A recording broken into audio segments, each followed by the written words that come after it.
കഴിഞ്ഞ ദിവസമാണ് Sijo big boss ഹൗസിൽ നിന്നും പോയത്.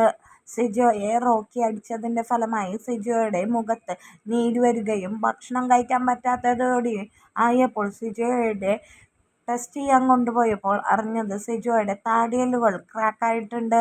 അങ്ങനെ സിജോയുടെ കുടുംബത്തെ വിളിക്കുന്നതിന് പകരം സുഹൃത്തിനെയാണ് വിളിച്ചത്. ഇപ്പോഴിതാ സുഹൃത്ത് ലൈവിലെത്തിയിട്ടുണ്ട്.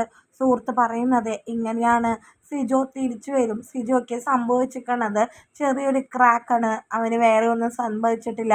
ആയതിനാൽ എത്രയും പെട്ടെന്ന് സർജറി കഴിഞ്ഞ് സിജോ നിങ്ങൾക്ക് മുന്നിൽ എത്തുന്നതായിരിക്കും എന്നാണ് സുഹൃത്ത് പറഞ്ഞത്. സിജോ പോയതോടുകൂടി ബിഗ് ബോസിലെ ഓളം വെട്ടും കഴിഞ്ഞിരിക്കുന്നു. സിജോയും റോക്കിയുമായിരുന്നു ബിഗ് ബോസിലെ ഒരു ഓളം വെട്ടിന് കാരണമെന്ന് തന്നെ പറയാം. ബിഗ് ബോസ് വളരെ നന്നായി പോയിക്കൊണ്ടിരിക്കുന്ന സമയത്താണ് മൊത്തത്തിൽ അലമ്പായി പോയത്. സത്യത്തിൽ സംഭവിച്ചതെല്ലാം എന്താണ് എന്ന് ഇപ്പോഴും മനസ്സിലാവാത്ത അവസ്ഥയിലാണ് ഏവരും ഇരിക്കുന്നത്. നല്ലൊരു മത്സരാർത്ഥിയായിരുന്ന സിജോയ്ക്ക് ഇത്രമാത്രം സംഭവിക്കാൻ പാടില്ലായിരുന്നു. മര്യാദയ്ക്ക് പ്രൊവോക്ക് ചെയ്യാതെ എവിടെയെങ്കിലും പോയി ഇരുന്നെങ്കിൽ ഈ പ്രശ്നങ്ങളൊന്നും ഉണ്ടാവില്ലായിരുന്നു.